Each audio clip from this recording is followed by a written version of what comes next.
Sunday afternoon. I've been putting off repairing the noisy fan in this Nintendo Switch for some time now.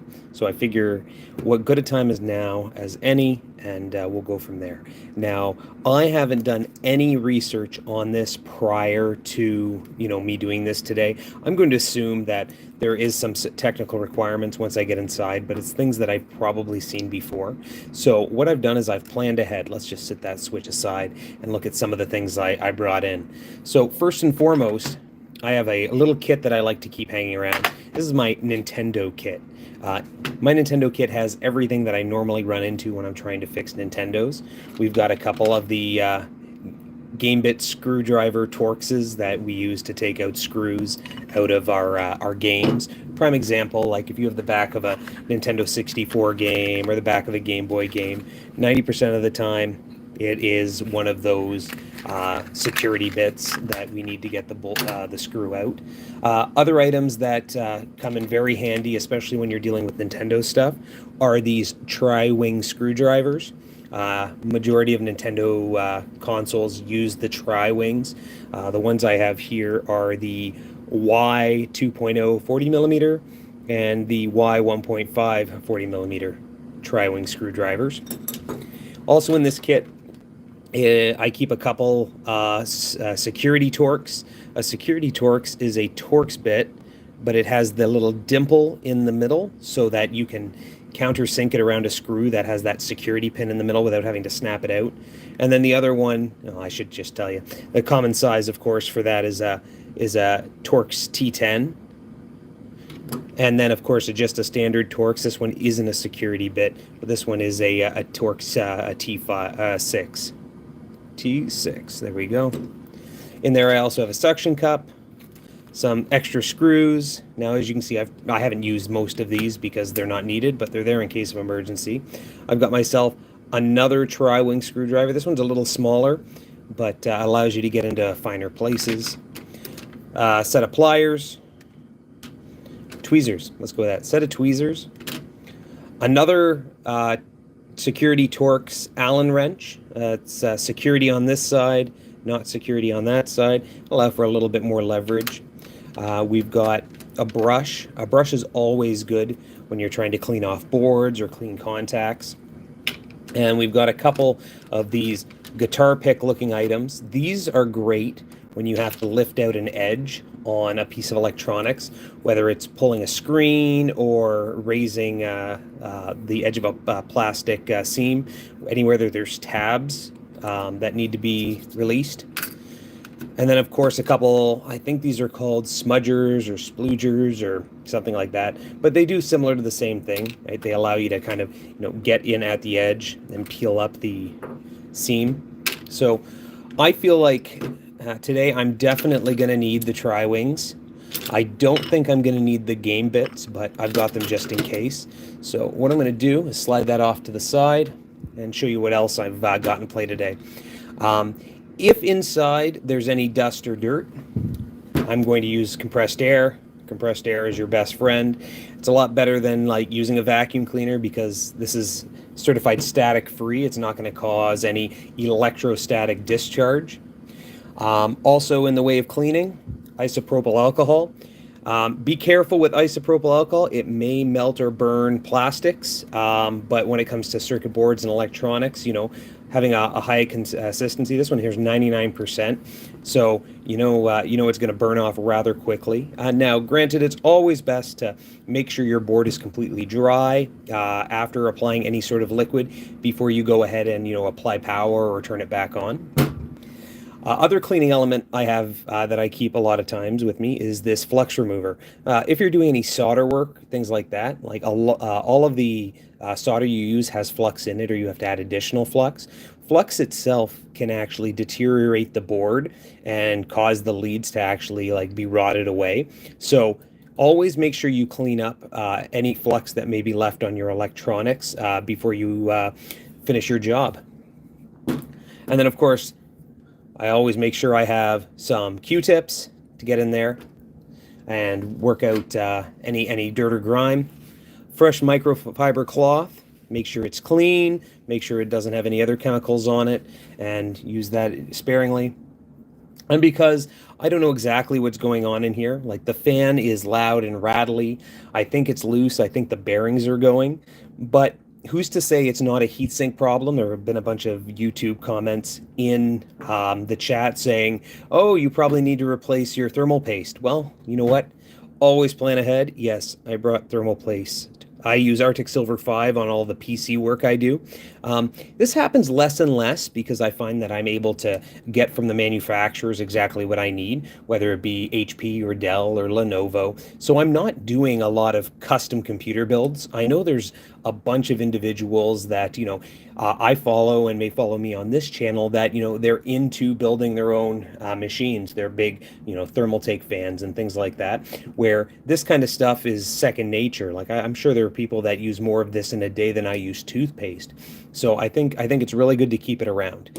So what I'm going to do is take a look at what I actually got in the mail. So I did some research on the internet, and I ended up trying to find the exact model fan that is inside this first generation switch. Now this first generation switch, if we go in there and we look, it has a model number of HAC-001. And I believe that is the very, very first production model. So we're going to just set that off to the side. So that's what I ordered when it came for a fan. Look at that. That fan, of course, is all taped up nicely. So what I'm going to do, pull out my super handy X-Acto knife, cut that piece of tape. That way I'm not pulling on it. The last thing I want to do is stretch or flex the fan itself. Let's take a look in here.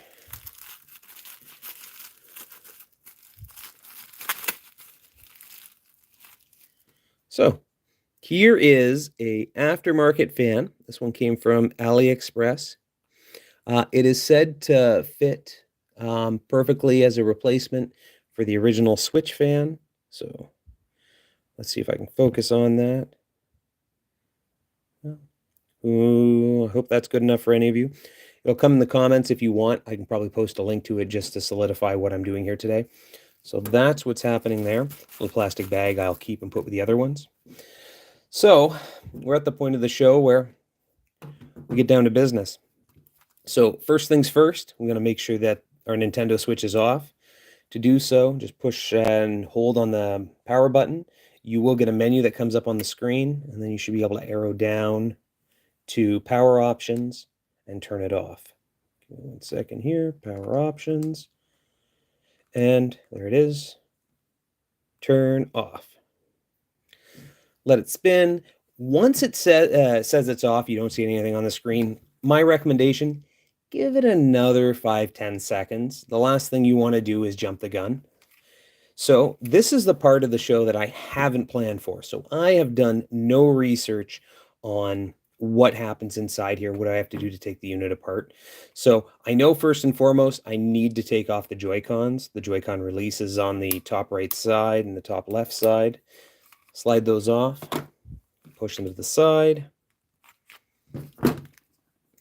Now I know I'm already using a third-party kickstand, so I'm just gonna go ahead and pop that kickstand off. I don't know if it is in the way. Like I don't see any screws under here that may cause problems.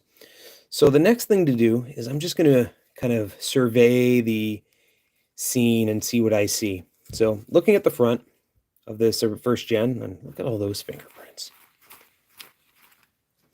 I don't see anything. It's actually a really clean finish. So let's go over to the back. So I have 1, 2, 3, 4 tri-wing screws. So should I see? I knew I needed the tri-wing. Now I do see where the micro SD card slot is. There's a little Phillips screw. So I'll hopefully have a Phillips handy. I'm sure I've got one within arm's reach. Should have probably pulled one of those out in preparation. Now if I take a look at the side rails, the side rails have 1, 2, 3, 4, 5 Phillips screws on both sides. Now, if I take a look at that seam, you see that seam right there? I look at the bottom and I see the seam right there. It doesn't look like it crosses where those Phillips screws are. So I'm going to take a risk, and I'm not going to remove those Phillips screws before I remove the back of this switch. Now, One thing I didn't check was if there was a game in there. And smart enough, there isn't. Okay. Well, you know what? Before I get going, I'll just hit it with a little bit of compressed air. And let's take a look at getting off those tri-wings, 1, 2, 3, 4, and the 1 Phillips. So you know what I'll do is to see if I can't avoid causing a catastrophe, I'm going to see if I have within short reach a tiny Phillips. And I do. There's a tiny little Phillips multi-tool. This one here's a Retract-A-Bit Mini. This is probably a decade old, but it has a little Phillips, and I believe it's got an even littler Phillips if I need it. So we'll just start with that. Why not? So we'll go to the Phillips screw. Of course, if anyone has any concerns, turn to the left to remove. There's the 1 Phillips. And that's all I see for, what do we got down here? Across the bottom, I got 2 more Phillips screws. I'm not going to pull those off until after I get the tri-wings, but I have a feeling those being they're closer to the seam than these ones in the rails, I feel like I'm going to have to remove those 2 to get this open. Now, just a reminder for anybody checking in, I have not done any preliminary research. Right now, I am just going by my wits and my skill in removing and repairing electronics up to this point. So, bear with me. If anyone's shouting in the chat, I feel for you, and I guess I'll be wiser for the next time. So there's 1 tri-wing out, and we'll go here and pull the other tri-wing out. So that's 2. And we'll go down to the bottom left and pull out 3, and the bottom right, and we'll pull out number 4. Okay, so we got 5 screws out in total. I'm gonna just kind of fiddle around with this edge and see. Oh, so I have some motion on the top left, and do I have some motion on the top right? I do have some motion on the top right. So what I'm planning on doing is, this is where I should use the spudger. Most of the time I use what little fingernail I have, because I find my fingernail, is weaker than a piece of plastic, and definitely a piece of metal. Never use metal when you're trying to separate plastic seams. They will always damage your plastic. So if I start here with my nail and I slide across, I get to the midpoint where this screw is, and I see that there's some binding. So I'm going to remove that Phillips head screw there. Now, if it's a different size than the first Phillips screw I removed, I'm going to put it to the side because I don't want to confuse those 2 screws. Last thing I need is trying to put a larger screw in a smaller screw area. So I'm just going to sit that down and we'll look at it together. That screw is much larger or longer than the screw that I had gotten out of where the memory card is. So I'm going to put the memory card screw down low, and I'm going to put the the screw that was right by the fan up high, so I know which one comes from where. I don't see any other screws, so I'm going to go back to the nail trick. Go across. Oh, I hear a couple clicks. So right at the base of the fan, there are some tabs. So I'm going to take it slow, because the last thing I want to do is break any of these tabs. And then at the headphone jack, it seems to be binding up a bit, but I'm going to just put a little extra pressure. Oh, and it just took a little extra pressure and it was able to separate. And then we're at where the game card is. So I'm going to pull a little bit where the game card is. And I've got that whole top edge loose. Now, it doesn't seem to be going down the side as smooth as I'd like. And it seems to be binding in the middle. So right about there where those 3 screws are. I hate to say it, I feel like I made the wrong guess. I guessed that I didn't need to remove any of these to take the chassis apart. What I am going to do is I'm going to take a gamble that maybe it's not all of them and it's just 1 or 2 of them. So I'm going to start at the center and remove those Phillips screws. and see if that removes any tension on the body. So I've got the first one out. Oh, that one's a little longer. Okay. Now, just so I can keep my Phillips separate, I'm going to put this Phillips kind of centrally located amongst my screws. So what I'm doing is I'm laying out my screws as they come out of the unit. So that center Phillips screw actually allowed me to pull that away. And as I pull it away, I can see that there's one screw point at the center point. So I actually don't need to remove the other 1, 2, 3, 4 Phillips screws. So I'm going to flip it back to the top. It is still loose. This is good. So now I'm going to go to the other side. And because of what we found out with the center Phillips screw, I'm going to remove the center Phillips screw as well on this side. And then this here I'm going to put right beside the other Phillips screw that I had put in the middle, so that I know that they're both middle screws. I'm going to make use of that magnetized tri-wing. So now I've got this side off. Now I'm going to flip to the bottom. And the bottom looks loose except for where those two Phillips screws are. So what I'm going to do is take out both of those.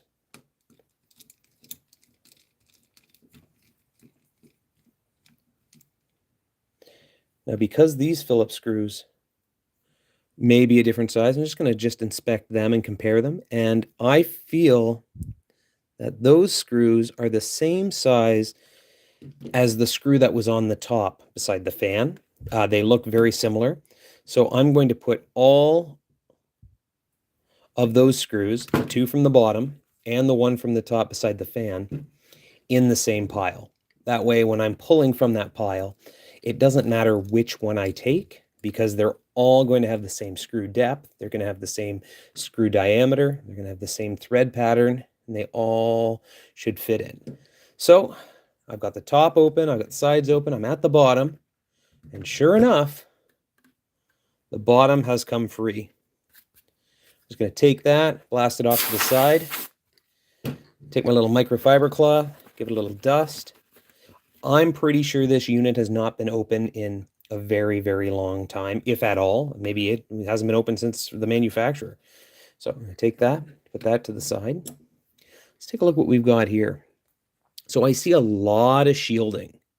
I see a lot of dust and dirt on the vent holes, the intake. So my plan with these is I'm going to actually wipe that down with damp microfiber cloth before I put it back together. Just to make sure that I get any dust, anything that's going to kind of cause an obstruction out of the way. I can see the fan that I want to replace. It's right here. It seems to not be stiff or anything like that, but it was a little noisy. So the next part I have to figure out here is how to get off this shielding. So let's take an initial look at it and see if there's anything that's standing between me and the shielding. And right away, I see the micro SD card slot. I see a ribbon cable. I see Phillips head screw, and I see the board sitting on top of the shield. So I know I've got to remove that to get below that heat shielding. Now the question is, what is holding in that heat shielding? So let's take a look here. Well, I see that one Phillips screw. I also see another Phillips screw here. Maybe I'll bring this closer to the camera. At the bottom edge. Following that along, there's another Phillips screw on this edge. Continuing, one here on this corner. Nothing on that side. At the top, there's another Phillips screw here. Continuing across the top, I see two more, but I don't think those are on the shielding. I think those are holding in the headphone jack. So I'm not going to do anything with those right now. And last but not least, I see one in the top right corner. Looking down this side, I see something that looks like a rivet, but it's not a screw. I can't remove it, so I don't need to, well, I may need to worry about it, but not right now. So let's take a look at our piles. I've got the screws for the top, the screws for the sides, the screws for the back, those are the tri-wings, and then the screw for the micro SD card slot at the bottom. Those are all black, so taking out these silver screws is probably going to work out pretty well for me because I don't have to worry about confusing them. So I'm going to take a look here, and they're all Phillips, no tri-wings. So tri-wing can sit aside. I find more often than not, when it comes to tri-wing screws with Nintendo, they put the tri-wings in on the outside of a system to keep you from getting into the chassis. Once you're inside, I find that more often than not, they just use normal Phillips screws. So I've got that screw there, number one. This should let me lift off the SD card. Look at that. Yes, it does. Oh, and the SD card actually doesn't feed from this side. It feeds from something under this foam. Let's find out what happens when we get under the heat shield. So we'll go to the next Phillips screw right here.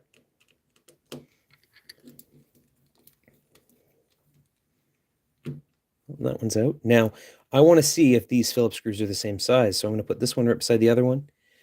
Yeah, they look similar. So I'm going to feel confident that all of these Phillips screws are going to be the same size, and I don't need to worry too much about what's actually going on with them. I'll take out the one over here.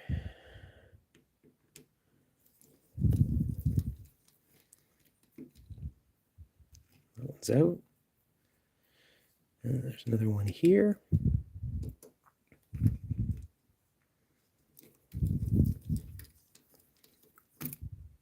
Perfect. That one's out. Just to confirm, screws are all the same size. Nothing weird's happening. Go to the top corner.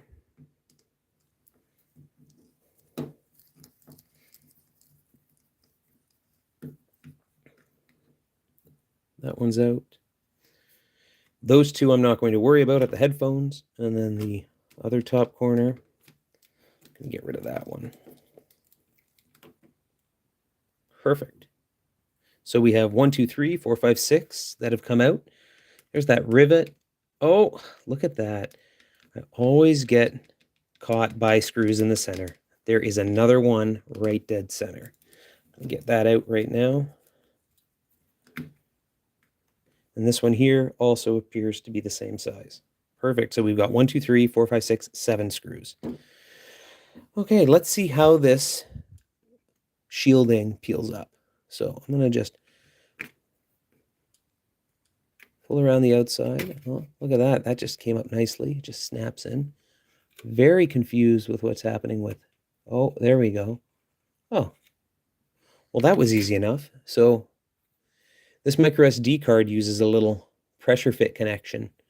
So you can see right there on the board. Of course, I would love to have a focus on that. There is a pressure fit connector that fits in. So when I'm done, I should be able to press that back in with a minimal force to reconnect that micro SD card slot. So I'm just going to put that off to the side. The shielding is off. Oh, I got a whole big wad of thermal paste over here. Oh, and it looks like that's sitting on top of the CPU. So let's see what we can do with that. So first and foremost, I'm going to blast this with air, with compressed air from the underside. Well, I can't push it from the underside. Those actually aren't vents. That's just paper. Okay, well, clean that off. I'm going to go off camera, use this microfiber cloth, dust off that spot, see if I can get rid of those little dimples.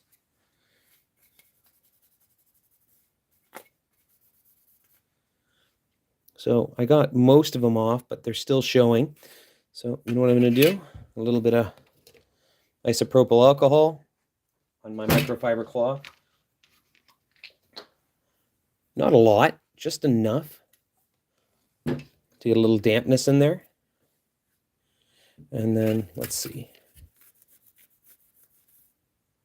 Oh, it looks like I've got the dirt. Oh, look at that. I guess it's a good thing I did that. So, while I have it open, might as well dust off the rest of what's going on here. The next step is, with that paste, I'm going to probably try and remove it. See if I can replace it with the Arctic Silver. Hopefully it's a good idea. I don't feel that there's a lot of, utility to that aside from taking whatever heat's coming off of that heat pipe and also sharing it with the aluminum shielding to kind of help dissipate it. But, aluminum isn't going to be half as good of a conductor as the copper, but we'll see as we dig in a little deeper. So I'm just going to put this off to the side with the rest of the body, and we'll take a look what we've got going on here. So I see, looking inside, this is a battery. Ooh, the battery doesn't look puffy or anything, which is good. This unit here is probably quite old. I don't even know when the original Switch came out. If someone wants to comment, please do so. I see we got a couple speakers. We've got connectors on the sides for the Joy-Cons. This here looks like Wi-Fi because you can see the shielded area. You also see the little antenna connection. This section here looks like the card reader. This section here looks like the headphone jack. I see the heat pipe, and I see the fan. And I also see this heat spreader, which makes me think it's probably sitting on the CPU. Looking here, I see 1, 2, 3 Phillips screws holding that in place. So I feel like that's going to be the next place to go. My guess is heat spreader and then fan. So let's take these screws that we know are for the heat shield. Move them up out of the way. And then let's take a look at the heat pipe with the heat spreader.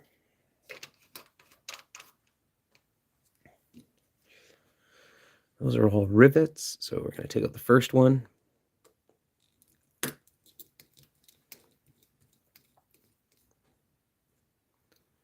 These screws look similar to the other ones. You know what? I'm just going to keep them in a different pile.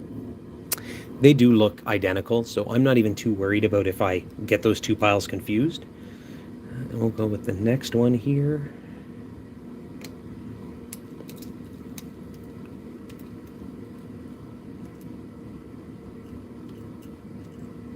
That screw is also similar.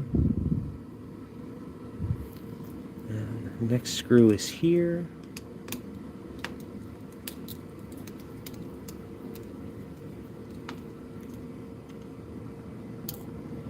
Uh-oh, I lost one, and I didn't see, oh, there it is. Didn't quite see where it fell, but I found it. Perfect. So we've got the heat spreader, followed the heat pipe to the fins. This, of course, is at the output of the fan, so I'm going to just take one of those plastic spudgers, and just lift and see what's happening. Oh, look, the heat spreader's moving, and the fan is moving. It seems to be fixed with the foamy tape to the fan, but let's just, so that's up and that's up. Okay, so it looks like the fan might be holding down the finned area. So I'm going to just take my time, peel up this foam, and get to the screws where the fans are.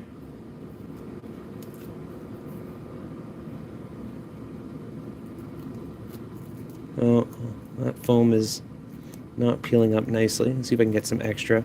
Now I have some of that heat tape, Krypton tape, I believe it's called, that I can put on there that can help. I also have some foam if needed.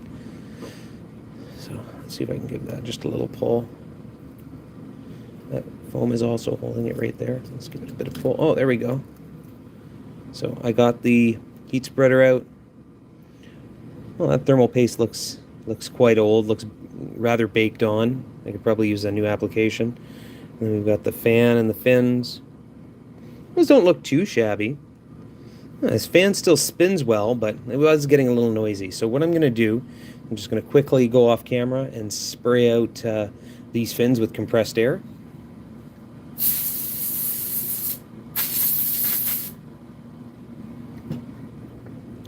Okay, that looks a little cleaner. I'm just going to set this off to the side. Definitely going to clean the thermal paste off that, apply some new stuff. So the next thing I'm at is the fan itself. So if I look, those fans look pretty identical. I think I may have lucked out in purchasing the right one. So let's look at replacing this. I didn't get screws with my fan, so I'm going to keep these ones safe. These screws are definitely dissimilar than all of the ones I've pulled out already. So, oh yeah, definitely. These ones have a little bit of thread, and then a spacer, a lot like a normal CPU fan, so that it can absorb the vibrations using the little rubber grommets that hold it in place. There's one, there's two. Now the third one is under that cable. So what I'm going to try and do is I'm just going to disconnect which looks to be another pressure fit connection. And it is. And let's see if I can see the screw. I cannot. Look at that. I can't actually get access to that screw. That screw is under this board. So you know what that means. It's time for me to go and take that board out. So first and foremost, let's disconnect the ribbon cable.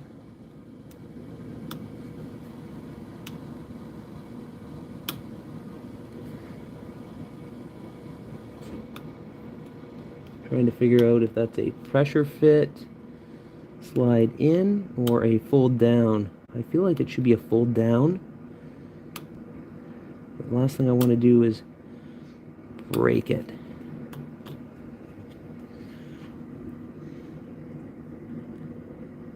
It's definitely a fold down.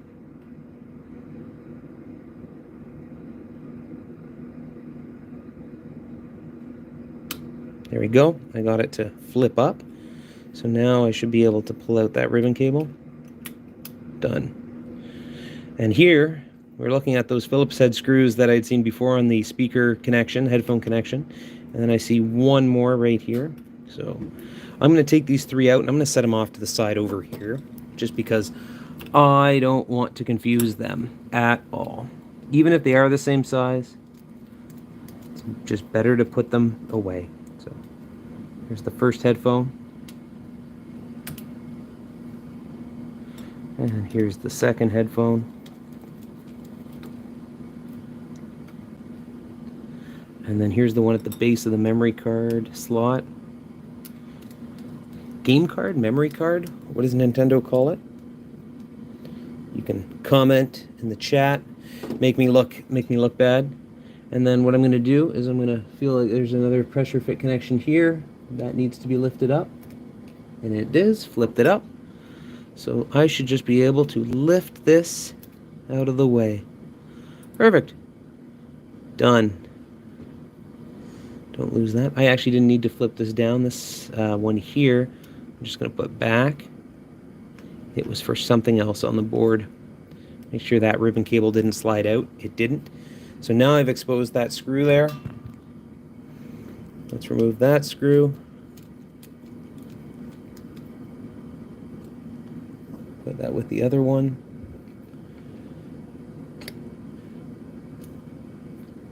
And this one.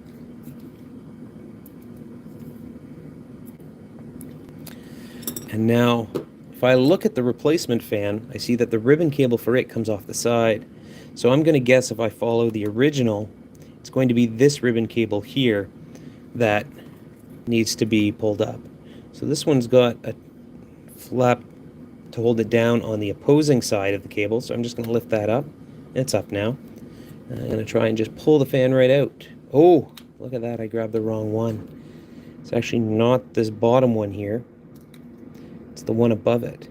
So I'll lift that up and pull that fan out. Done. Let's do a comparison. So they both feel about the same. The cable on the new one is an amber color. The cable on the original is black. Looking at the backhand side, both are made in China. Both of them look almost identical. This one here doesn't actually have any rubber grommets on it. So I don't know if I should be moving the rubber grommets over or just putting the screws into it, because if I look through the holes, the hole is smaller. This one here, though, has a hole in the eyelet. So let's check. I'm just going to pull one of these grommets out, which creates this open C. And this one here does not look like I can fit the grommet in it. So I feel like I've either gotten a cheaper version of the fan or the incorrect version of the fan. I'm going to go with assuming that I have a cheaper version of the fan. I'm going to keep this just in case I need to go back and replace this aftermarket fan. So I'm just going to put that grommet back in right now. We'll keep that safe. I take the fan. And first and foremost, I'm going to slide it into the connector on the board.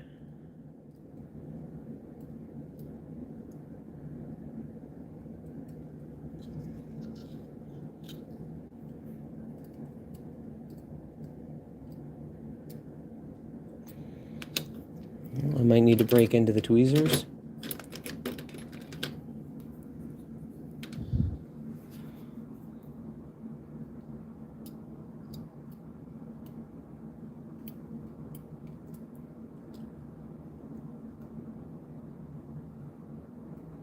I'll make sure that tab's up. And I'm going to just slide this in until the line is in the right place. And I'm just going to make sure I flap that tab back and forth so that I know that the ribbon cable is in as far as it should be.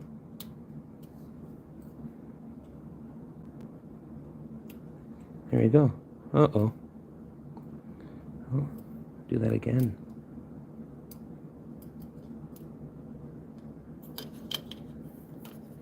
Let's see if I can get it into the white.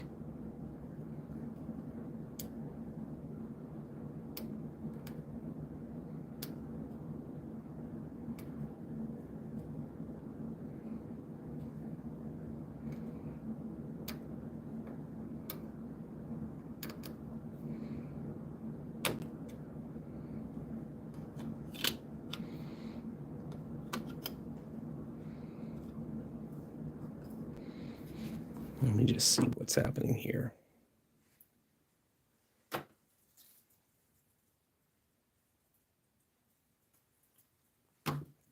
Well, that tab looks like it did not like the force that was put on it. I'm just going to make sure that's in all the way. And see if I can get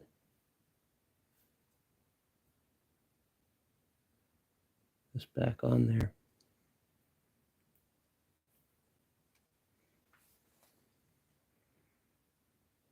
Knowing my luck, it might be broken, but oh, I felt a little click. And the other side.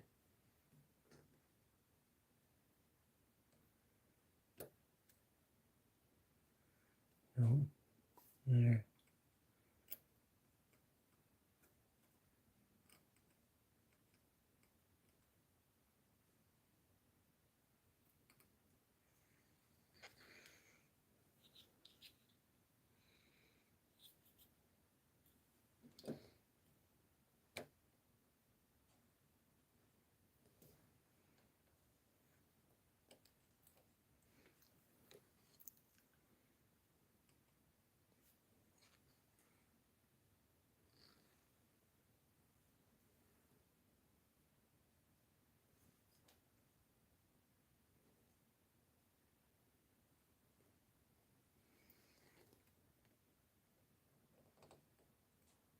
I'll put this under a microscope and see what I can see.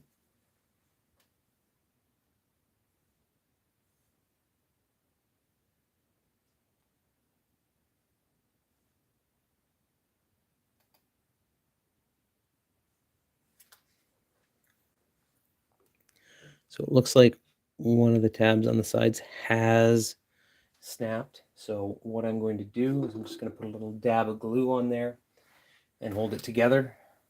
I don't see that this is going to cause a problem, but at the same point. This is what you run into when you're trying to work with 5, 7-year-old electronics. Okay, let's see what we've got here.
So what I've got here, a little bit of E6000.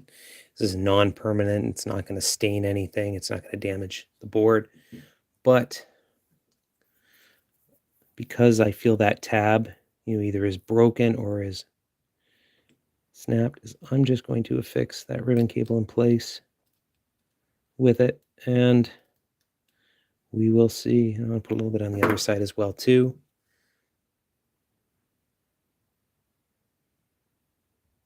So when you are working on older electronics, plastic gets brittle.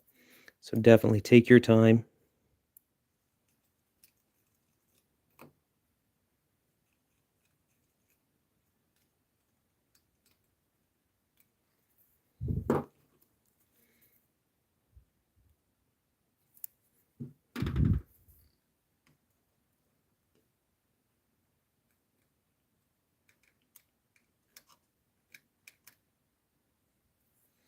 Perfect.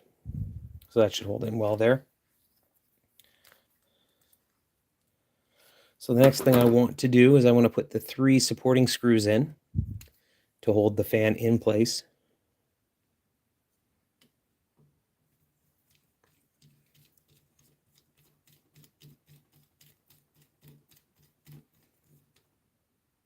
That's snug.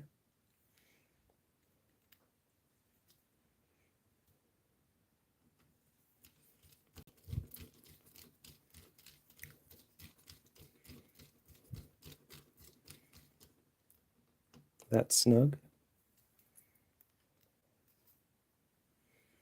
And this one's snug. Well, it will be in a second. There we go. That fan's not going anywhere. So next thing I want to do before reassembling is I'm going to get rid of all of that old thermal paste there and put some new thermal paste. I'm also going to get rid of the old thermal paste on the underside of the heat sink here. And with some new Arctic Silver 5, hopefully life gets a little bit more conductive.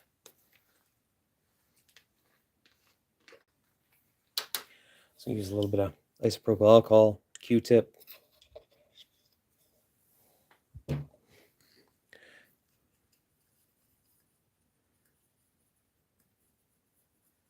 There's a lot of thermal paste on there, eh?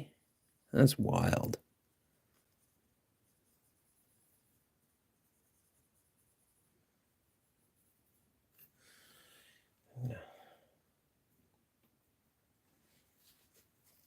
Just use the edge of a piece of cotton I have here. See if we can just pick up all that old thermal paste. Look at that. That's gross. Oh, man.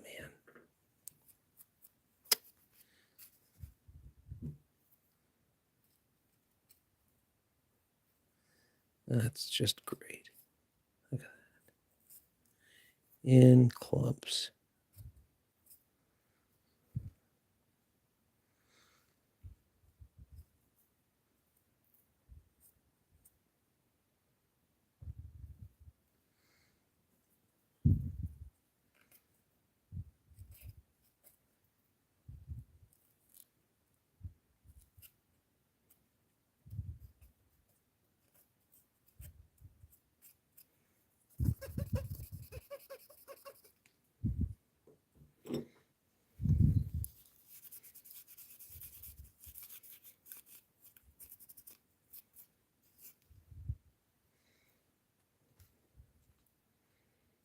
There you go. That looks a lot cleaner.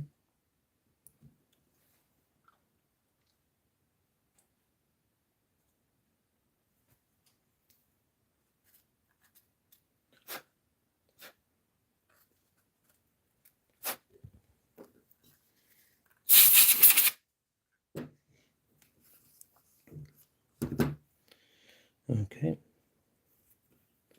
Let's see what we can do about getting that extra off of this, the heatsink as well.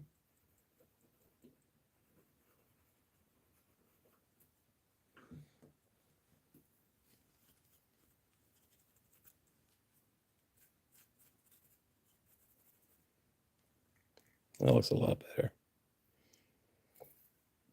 Of course, I got all the pink stuff from the other side. That's great. So might as well clean that off while we're here.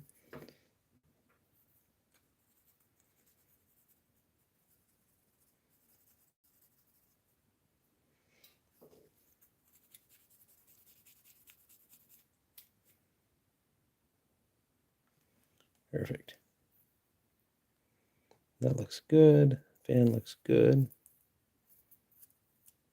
Perfect. Okay, so what I'm going to do is I'm going to apply the thermal paste to this side and put it on that heat spreader there, because this is the smaller side. Last thing I want to do is just have a bunch of thermal paste that I don't intend to, have conducting heat. So go here.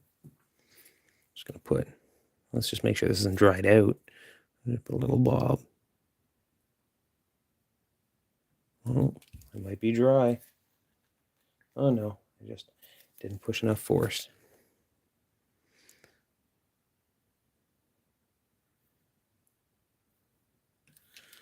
So make myself a little bit of a blob. Put the cap back on. Now, what I'm going to do is I'm going to take my handy dandy Scott Bruder business card, free with every customer. I'm just going to spread this on, just like icing a cake. I know there's discussions about, do you put it in an X? Do you put it in a cross? Do you put it in a blob? My thoughts are, put it on even, but rather thick. That way, when it applies pressure, it will spread out further, and you're going to get a good bond. So that's that. Keep the plastic bag. There we go. Cool. So that's on. That looks plenty thick. So I'm going to take this and set it right on top of where it's supposed to go. I'm going to put the fan in first, and then push down on this, because once you start moving this around, you can really kind of skew where all of that thermal paste is sitting. So what I'm going to do is take these 3 screws, put them in to hold that heat sink and heat pipe on firmly.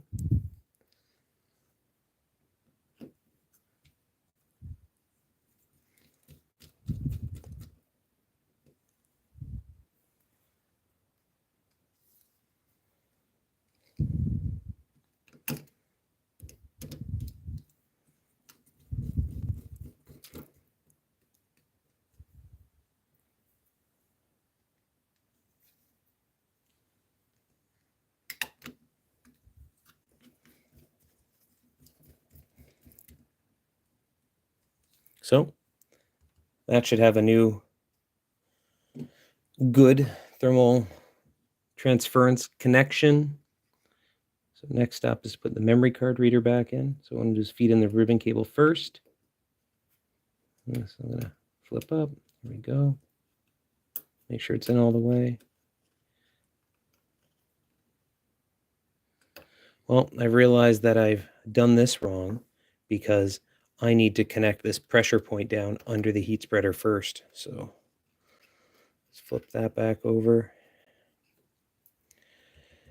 Let's take that heatsink off and see how the paste looks.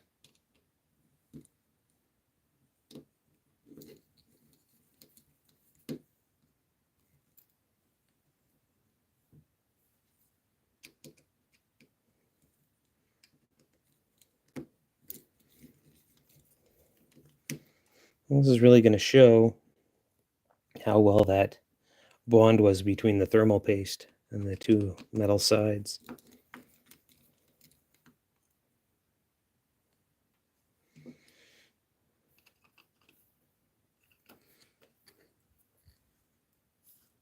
Ooh.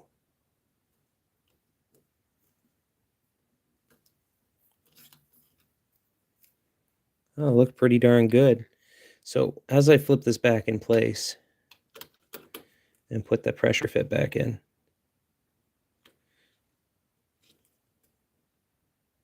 what I'm going to do is I'm going to respread that out with the business card.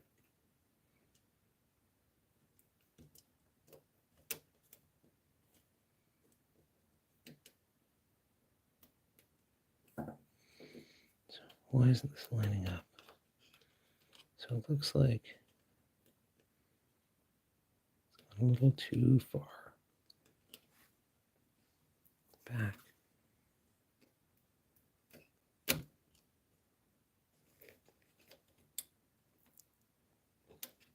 And there we go. That's in place. That's in place. So let's put this back together.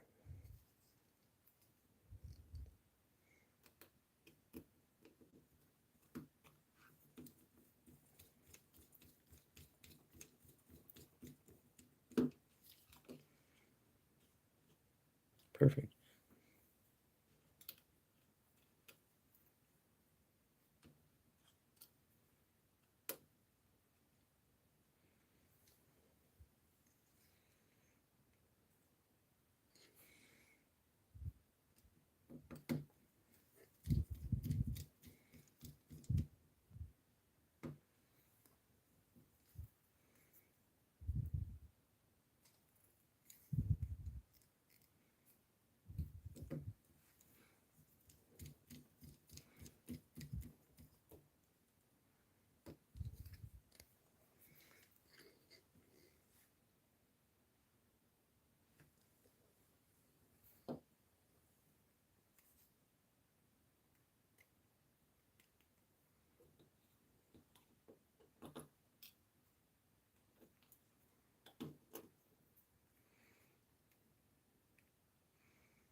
That screw does not go there. That screw goes through the heat shield first.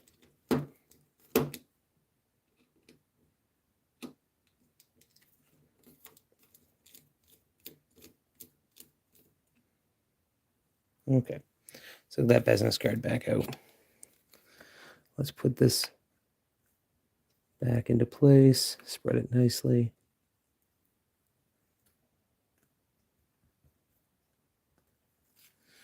And same thing on the heat spreading side. Put that back in. It looks like there's a low spot right here. So let's put a little extra there.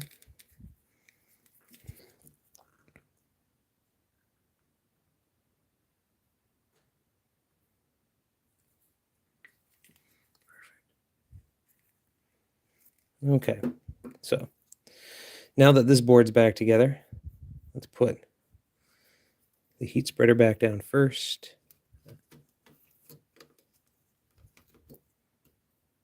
There we go. Perfect. Then we'll get these 3 screws back in.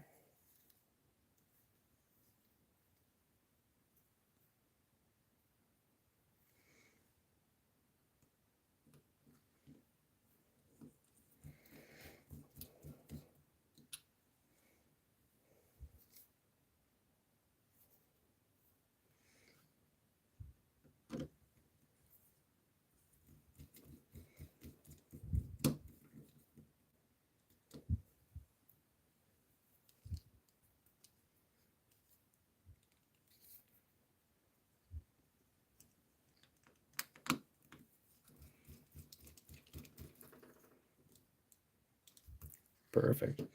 Now, because I know my finger has a lot of oil and wax on it, I'm just going to quickly wipe off that heat pipe to get rid of any oil and wax that may have been on my finger, because that's going to cause it to corrode over time.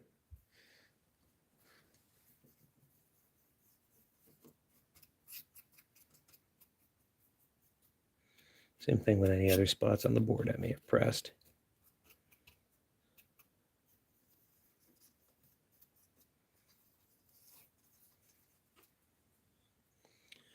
Okay, so all in all, we're back together. Fresh thermal paste, fresh fan. The fan actually looks really nice. This is the part we're at right now, where I'm going to figure out what to do with that big blob. So, you know what I'm going to do?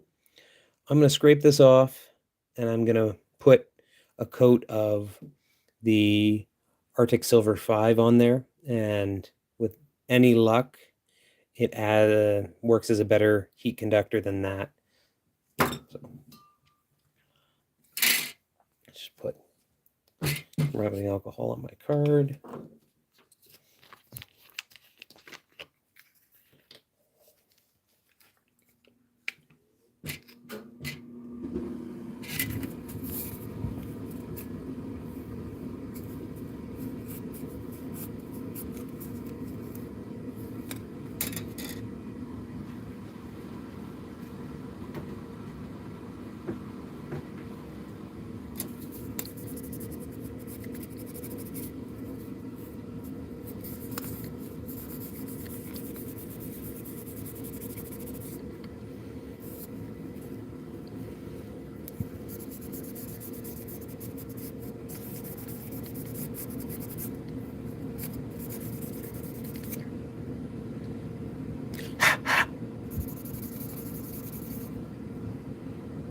Nice and clean and shiny.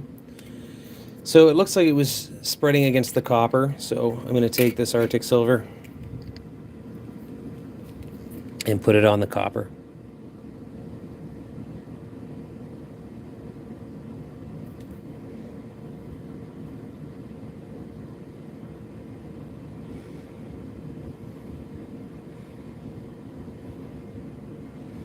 Now, that is a blob.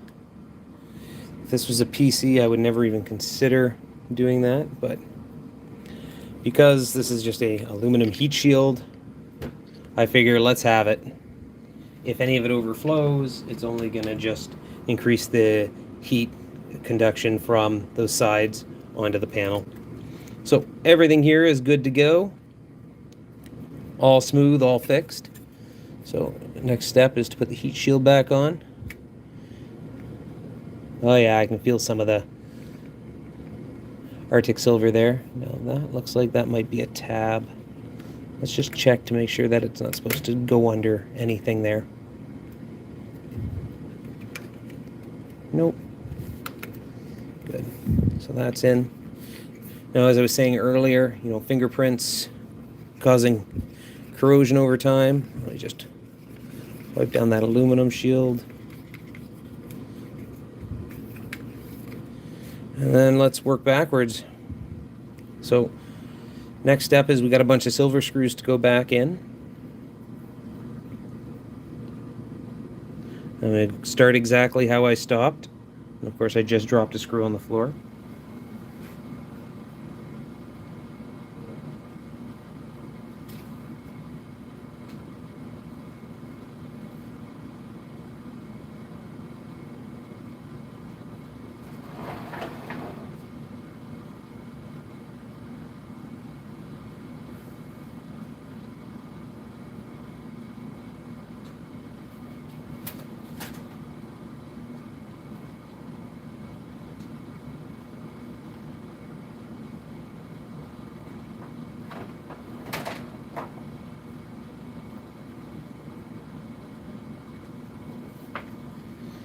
I didn't think I'd find it as quickly as I did, but I found it. Great. So, reinstalling the heat shield. Go in the exact reverse order of taking it off. Start in the top right corner here.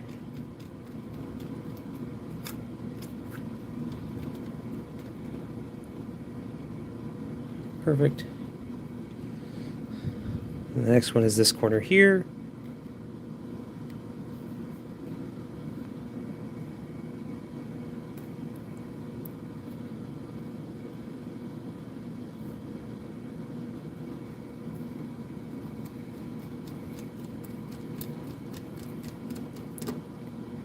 Next is the bottom corner here.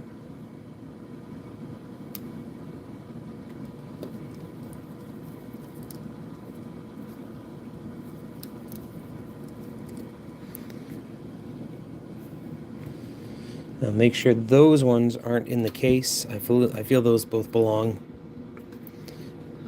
from the silver pile, and they do. So this one here.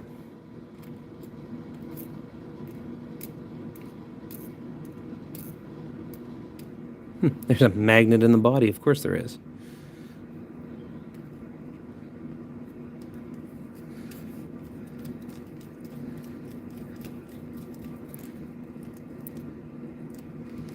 And the next one's on the other side.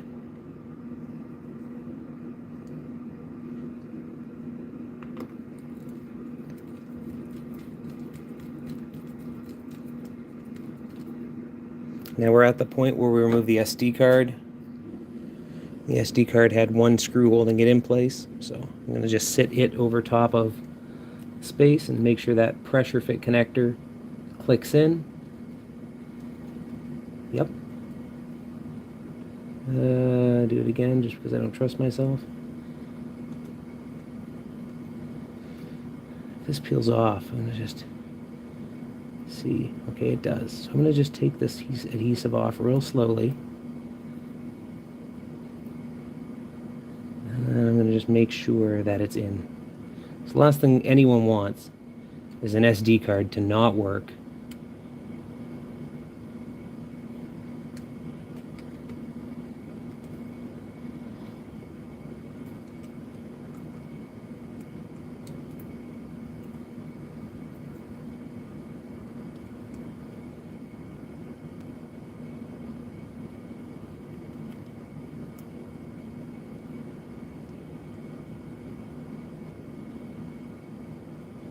There we go, it's in. So I'm going to put the screw in first.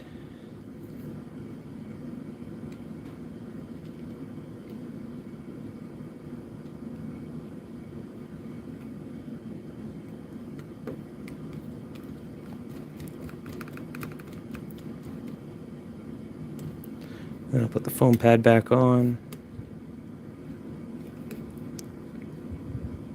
And we know the case will continue to apply pressure. I got one more silver screw left. So that goes up here.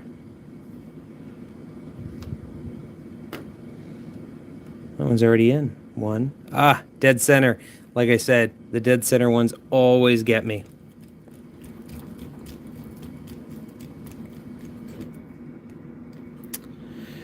They all look good. They all look in. So I'm just going to quickly take a little bit of isopropyl and just give that a quick wipe down, get any of my finger grease off there. Now, the next step, of course, is putting in all the body screws. But what I would like to do before I put those body screws in is just make sure it turns on, it checks out, and then I can hear the fan run, because I don't want to assemble the whole thing just to know that I have to disassemble it again. So let's take the back, put it on, see if it snaps in. Oh, it snaps in at the top, like you'd expect.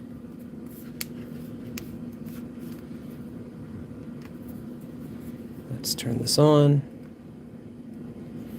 Hey, hey.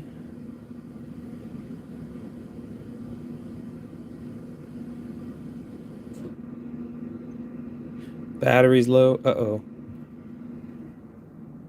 I just take it off camera. And the fan is indeed working. And it's a lot quieter than the last one. Perfect. So my next step is to put all the remaining screws back in. So the one that I was most concerned with was the micro SD card slot. This is the Phillips. So I'm going to just take this tiny little guy and put it back in. Snug. Then I'm going to go to the bottom. We've got 2 Phillips screws here. These Phillips screws are the same as the Phillips screw that was at the top. So those are all interchangeable. I'm just going to make sure that my connection or my body's snug at the bottom. And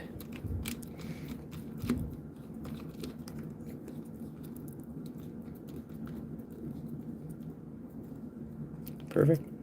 And then the other one on the bottom as well. Of course, that one there didn't want to stay on the end of the screwdriver.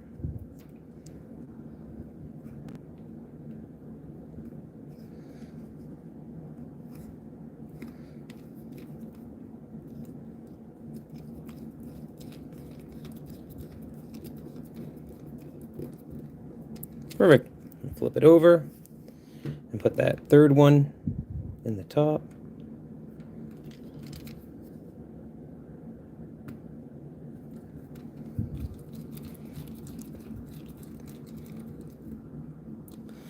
Next, I'm going to do the ones on the rails because there's one on each side.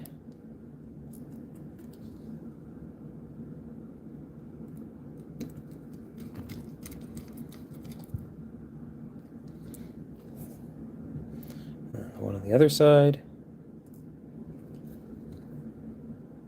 Now, what you could always do if you're replacing any of these screws, if the blue Loctite has dried right up, and that's the material that keeps the screws from backing out over time, you can always apply more. I didn't this time. The Loctite that was on there looked pretty good. I'm going to have to, of course, clean my table. The only thing that's left are the 4 tri-ring screws. And we'll just slap those in there. Might as well put them in kitty corner to each other. And I felt like that one was going to cross thread. If you ever feel like a screw is going to cross thread, just unscrew it a little bit until it feels like it's moving smoothly, and then continue to screw it in.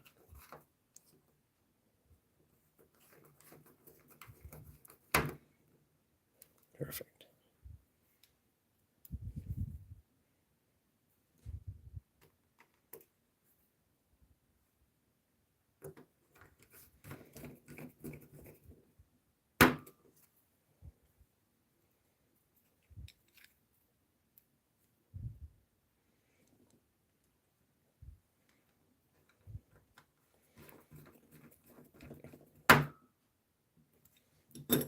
They all look good. Nothing rattles, no spare parts with the exception of the fan. I'm going to just put this little cover back on the kickstand.